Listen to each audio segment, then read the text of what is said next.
राधानगर नाम का एक राज्य था। उस राज्य का राजा यशवंत था। उसकी रानी का नाम सुगंधा था और उनका एक राजकुमार था यशपाल। इसी राज्य में एक ढोंगी बाबा था जो लोगों को पिछले जन्म के कर्म बताकर उनसे पैसे ऐंठता था। बाबा बाबा। बाबा बाबा मत कर, चुपचाप पंक्ति में लग जा, और अधिक जल्दी है तो ज्यादा धन देना पड़ेगा। मैं अधिक धन देने को तैयार हूँ बाबा, बस मुझे मेरे पिछले कर्मों के बारे में बता दीजिए ताकि मैं समझ सकूं कि मुझे इस जन्म में क्या करना है, क्योंकि मेरा जीवन बिल्कुल भी सही नहीं चल रहा है। ठीक है, आओ। ढोंगी बाबा उस आदमी का सिर दोनों हाथों से पकड़ते हैं और उसे बुरी तरह से हिलाने लगते हैं। 2 मिनट ऐसा करने के बाद वो बोला, तुम पिछले जन्म में एक शिकारी थे और मांसाहार भी करते थे, इसलिए आवश्यक है कि अब तुम उन कर्मों का भुगतान करो। अगर तुम डंडे से बचना चाहते हो तो जानवरों की सेवा करो, लोगों को मांसाहार करने से रोको। यही करना तुम्हारा बेड़ा पार लगा सकता है। आपका बहुत बहुत धन्यवाद बाबा जी, आपने जैसा कहा है मैं बिल्कुल वैसा ही करूंगा। हाँ, जय हो। महाराज की जय हो, महाराज की जय हो। वो आदमी ये बोलकर चला गया। वो ढोंगी बाबा इसी तरह से लोगों को ठगा करता था। लेकिन एक दिन ऐसा आया जब उसके साथ वो हुआ जिसकी उसे उम्मीद नहीं थी। ढोंगी बाबा अपनी चौकी पर बैठा था। सामने लंबी कतार लगी थी और तभी अचानक चंदन और माला घबराए हुए उसके पास आए। बाबा बाबा, हमारी सहायता कीजिए, हमारे साथ हमारे घर चलिए, हमको आपकी बहुत आवश्यकता है। ओहो, ये कोई धर्मशाला नहीं कि मैं उठकर हर किसी के घर चला जाऊं। लोग यहाँ दर्शनों के लिए आते हैं, मैं कहीं नहीं जाता। कृपा कीजिए बाबा, हम आपको बहुत दक्षिणा देंगे। कितनी दक्षिणा? बाबा जितना कहेंगे उतना देंगे, बस हमारे साथ चलिए, ये बहुत महत्वपूर्ण है। ठीक है, चलो। तुम्हारी दुविधा बड़ी लग रही है, वरना मैं किसी के साथ नहीं जाता कभी। महाराज की जय हो, महाराज की जय हो। ढोंगी बाबा पैसे के लालच में उनके घर पहुंचता है। वहाँ चंदन और माला का बेटा गौरव खड़ा था। वो एक साधारण सा 20 वर्षीय नौजवान था। यही है वो जिसके लिए तुम मुझे यहाँ लाए हो? अरे, ये तो बिल्कुल सामान्य युवक लग रहा है। लग रहा है पर है नहीं। अच्छा बेटा, लेट जा, मैं देखता हूँ तेरे पिछले जन्म का रहस्य। लेट जा बेटा, लेट जा। गौरव चारपाई पर लेटता है। ढोंगी बाबा उसका सिर पकड़कर जोर जोर से हिलाने लगते हैं। खोल अपने पिछले जन्म का राज, खोल अपने पिछले जन्म का राज, खोल। बस करो ढोंगी, मेरे साथ ये नाटक मत खेलो। अरे, ये क्या बकवास कर रहा है तू? मैं जानता हूँ कि तू किसी का भी पिछला जन्म नहीं देख सकता। तू ठग है, ठग। तूने अपना असली नाम गोपी रखे लाल रखा था, याद है ना? बचपन में नदी में गिर गया था और तुझे एक साधु ने बचाया था। उस दिन तेरी कमर में चोट लगी थी, जो अब भी कभी कभी दर्द होती है। ये सब सुनकर ढोंगी बाबा कांपने लगा। उसका चेहरा सफेद पड़ने लगा। तुझे ये सब कैसे पता? ये तो गांव में भी कोई नहीं जानता। तभी चंदन ने एक ऐसी बात कही जिससे ढोंगी बाबा के पैरों तले जमीन खिसक गई। बाबा, ये कुछ और नहीं, हमारे महाराज यशवंत के पिता राजा महेंद्र का पुनर्जन्म है। क्या क्या क्या क्या क्या क्या? मैं राजा महेंद्र, मुझे सब याद आ गया है। और तुम्हारे जैसे ढोंगी लोगों को मेरी प्रजा को ठगने का कोई हक नहीं है, हक नहीं है, हक नहीं है। गौरव ने आगे बढ़कर ढोंगी बाबा को जोरदार लात मारी, जिससे बाबा लड़खड़ा कर गिर पड़ा और घबराकर भाग गया। लो, ढोंगी बाबा की पोल खुल गई। अब जाकर इसे अपने कर्मों का असली फल मिला। ढोंगी बाबा अपनी पोल खुलते ही गांव से भाग गया। गौरव ने गहरी सांस ली और चंदन व माला की ओर देखा। मुझे मेरे महल में जाना है। और अपने पुत्र से मिलना है। ये सुनकर चंदन और माला घबरा जाते हैं और चंदन कहता है, लेकिन राजा यशवंत को कैसे यकीन दिलाएंगे कि तुम सच में उनके पिता का ही पुनर्जन्म हो? अगर उन्होंने हमें भगा दिया तो? चाहे जो भी हो, हमें जाना ही होगा। मैं राजा महेंद्र का पुनर्जन्म हूं और मुझे अपने पुत्र से मिलना है। आखिरकार तीनों दरबार की ओर चल पड़े।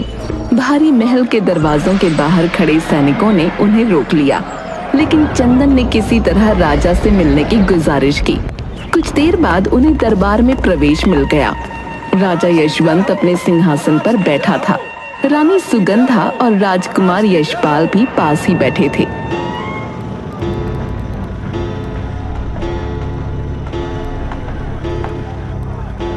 महाराज, हमें एक अत्यंत महत्वपूर्ण बात कहनी है। बोलो, क्या मामला है? महाराज, ये मेरा लड़का गौरव, ये कोई साधारण युवक नहीं है महाराज। ये आपके पूज्य पिता महाराज महेंद्र का पुनर्जन्म है। राजा यशवंत सुनते ही ठहाका लगाकर हंस पड़े।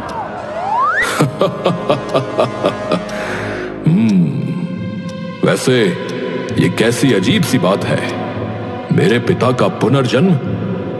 ले जाओ इसे यहां से। हम कोई नौटंकी देखने के लिए नहीं बैठे हैं। सैनिक आगे बढ़ने ही वाले थे कि अचानक गौरव बोल उठा। उसकी आवाज में भारीपन था। पुत्र, तुम्हें स्मरण है जब तुम बचपन में महल के पश्चिमी बगीचे में गिर गए थे और मैंने तुम्हें गोद में उठाकर तुम्हारी चोट पर हल्दी लगाई थी, और वो गुप्त तहखाना जिसे सिर्फ मैं और तुम जानते थे, क्या आप भी कहोगे कि मैं झूठा हूं? राजा यशवंत का चेहरा सफेद पड़ गया। उसकी आंखें फटी की फटी रह गईं। वो अचानक अपनी जगह से उठ खड़ा हुआ और गौरव के पास पहुंचा। रानी सुगंधा और राजकुमार यशपाल भी हैरान थे। ये बात तो सिर्फ और सिर्फ मेरे पिता को पता थी। तुम सचमुच? ये कैसे संभव हो सकता है? पिताजी, क्या ये सचमुच दादाजी हैं? अगर ये सच है तो इन्हें हमारे साथ महल में रहना चाहिए। नहीं, मैं सिर्फ तुम्हें यह बताने आया था कि मैं तुम्हारे पिता का पुनर्जन्म हूं, लेकिन मैं यहां नहीं रहने वाला। मैं मेरे इस जन्म के माता पिता के साथ ही रहूंगा। राजा यशवंत ने उसे रोकने की कोशिश की, लेकिन वो न रुका। गौरव, चंदन और माला वापस चले गए, लेकिन ये बात आग की तरह फैल गई। अरे सुनो, क्या सच में राजा महेंद्र पुनर्जन्म लेकर वापस आए हैं? मुझे क्या पता भैया, क्या पता ये मात्र एक धोखा हो। जनता में भी ये चर्चा जोरों पर थी, लेकिन उसी रात कुछ ऐसा हुआ जिसने सबको सन्न कर दिया। आधी रात को अचानक एक नकाबपोश हमलावर चुपके से चंदन के घर में घुसता है। वो सोए हुए गौरव पर हमला कर देता है। नहीं। चंदन और माला गौरव की चीख सुनकर उठे। वो देखते हैं कि गौरव जमीन पर पड़ा है और उसकी छाती में खंजर धंसा है। गौरव, गौरव, गौरव! ये क्या हो गया? कौन था वो? जरूर राजा यशवंत ने ही इसे मरवाया होगा। इसने कहा था कि पिछले जन्म में भी इसे उसी के बेटे ने मारा था। हाँ, इसीलिए तो वो महल में नहीं रुका। लेकिन हे भगवान! यमराज गौरव की आत्मा लेकर यमलोक पहुंचे। महाराज, क्या केवल इसी बात पर कि राजा महेंद्र पुनर्जन्म लेकर आया और उसने अपने बेटे को पहचाना, उसे मृत्यु दे दी गई? ये कैसी नियति है? ये कैसा न्याय है? पिछले जन्म में भी उसके साथ अनुचित हुआ और अब फिर से। यमराज के बोलने से पहले गौरव बोल उठा। ये सब झूठ है। मैं राजा नहीं था, न इस जन्म में न किसी और जन्म में। क्या तुम राजा नहीं थे? तो फिर तुमने झूठ क्यों कहा? क्योंकि सच्चाई से भी अधिक चौंकाने वाली थी महेश जी। असल में राजा महेंद्र का पुनर्जन्म मैं नहीं, बल्कि उनका पोता यशपाल है। क्या क्या क्या ये तुम क्या कह रहे हो? हाँ महाराज, यशपाल कुछ समय पहले मेरे पास आया था और उसने मुझसे कहा कि वो ये देखना चाहता था कि राजा महेंद्र के वापस आने का समाचार सुनकर उसके पिता राजा यशवंत का क्या रवैया होगा। अच्छा, ये सब एक षड्यंत्र था। वो जानता था कि पिछले जन्म में उसके पिता ने ही उसे मारा था, तो इस जन्म में भी उसे मारने का प्रयास होगा। इसीलिए उसने स्वयं सामने न आकर तुम्हें मोहरा बनाया और नतीजा ये हुआ कि तुम मृत्यु को प्राप्त हो गए। मुझे धोखे से मरवा दिया गया, मैं ठगा गया, मेरे साथ छल हुआ। तुम्हें धोखे से मारा गया क्योंकि पिछले जन्म में तुमने भी धोखे से किसी को मारा था। ये तुम्हारे कर्मों का ही फल है। ये कहकर चित्रगुप्त उसके पाप पुण्य का हिसाब देखने लगे। उधर राजा यशवंत के दरबार में इस घटना की चर्चा हो रही थी। पिताजी, हमारे दरबार से ही किसी ने गौरव की हत्या करवाई है। तुम्हें ऐसा क्यों लगता है? यशपाल ने जेब से एक टूटा हुआ बटन निकाला और राजा को दिखाया। मैं गौरव के घर गया था, वहां मुझे ये बटन मिला। ये हमारे किसी सैनिक का है। राजा यशवंत ने सभी सैनिकों को बुलाया। एक सैनिक की वर्दी का बटन टूटा हुआ था। बता, तुझे किसने भेजा था? किसने कहा था गौरव की हत्या करने के लिए? सैनिक घबराया लेकिन चुप रहा। यशपाल ने उसे पकड़कर पीटना शुरू कर दिया, लेकिन वो कुछ बोला नहीं। आखिरकार उसे कारागार में डाल दिया गया। ये काम मेरे पिता ने ही करवाया है, लेकिन मुझे उन्हें रंगे हाथ पकड़ना होगा। रात के अंधेरे में राजा यशवंत और रानी सुगंधा अपने कक्ष में सो रहे थे। तभी राजा को अचानक एक आहट सुनाई दी। उन्होंने आंखें खोली, लेकिन इससे पहले कि वो कुछ समझ पाते, एक ठंडी धारदार चीज उनकी गर्दन पर टिक चुकी थी। कौन है? मैं हूं। तुमने मुझे एक बार मारा था और अब फिर से मारने का प्रयास किया। तुम्हें क्या लगा था कि इस बार भी तुम सफल हो जाओगे? बेटा, ये तुम क्या कह रहे हो? मैंने कुछ नहीं किया। तो फिर बताओ, गौरव की हत्या किसने की? सत्य बोलो। रानी सुगंधा ने हस्तक्षेप करने की कोशिश की, लेकिन उनका हाथ कांप रहा था। यशपाल, होश में आओ, ये क्या कर रहे हो? यशपाल ने उन्हें दूर धकेल दिया। मां, आप इस खेल से दूर ही रहें तो बेहतर होगा। मुझे आज अपने पिताजी से सारा सत्य उगलवाना है। बेटा, मैं सौगंध खाकर कहता हूं कि मैंने कुछ नहीं किया। मैं अपने पिता को मारने की सोच भी नहीं सकता।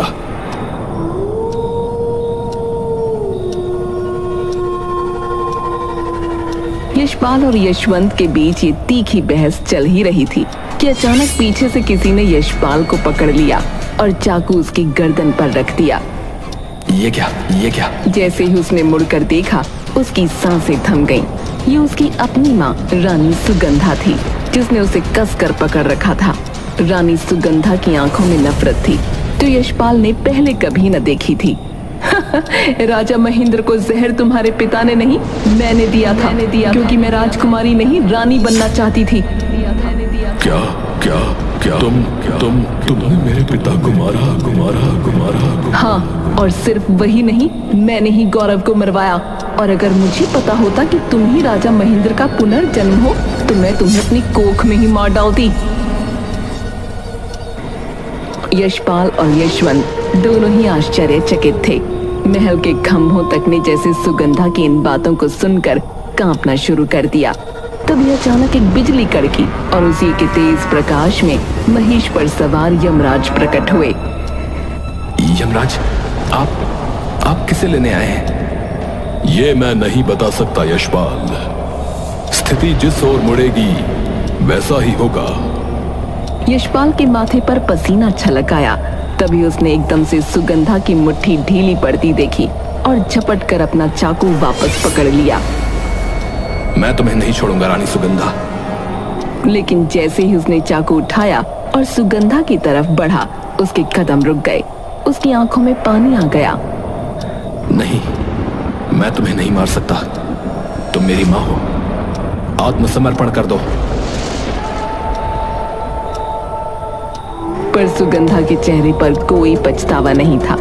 उसके होठों पर वही खतरनाक मुस्कान खेल रही थी। अरे नालायक, तेरा दिल पिघल गया, लेकिन मेरा नहीं। ये कहकर सुगंधा ने बिजली की तेजी से चाकू झपट लिया और यशपाल की ओर वार करने के लिए झपटी। पर आखिरी क्षण में यशवंत ने सुगंधा का हाथ पकड़ लिया और उसी चाकू को झटके से उसकी ही छाती में घोंप दिया। यशवंत,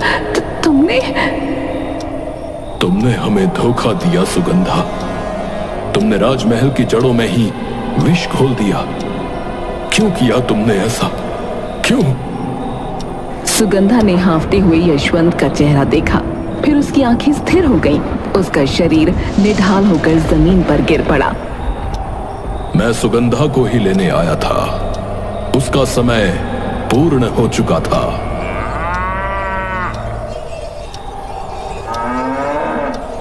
यमराज सुगंधा को लेकर चले गए और राजा यशवंत ने यशपाल को गले लगा लिया। महाराज, एक प्रश्न है। अगर आप अनुमति दें तो मैं समझ गया। तुम फिर किसी दुविधा में फंसे हो। बताओ कौन सा प्रश्न तुम्हें परेशान कर रहा है? महाराज, यही कि एक राज्य की महारानी होते हुए भी अपने ही परिवार का नाश आखिर उसने क्यों किया? प्रिय महेश, यही तो कलयुग है। और इस कलयुग में कोई मोह माया, प्रेम या रिश्ता नहीं दिखता। बस लोभ, घृणा, घमंड इसी का बोलबाला है। यहां पर बस वही शांत और निष्पक्ष है जो प्रभु भजन में लगन लगाए बैठा हो। समझे? जी प्रभु, समझ गया।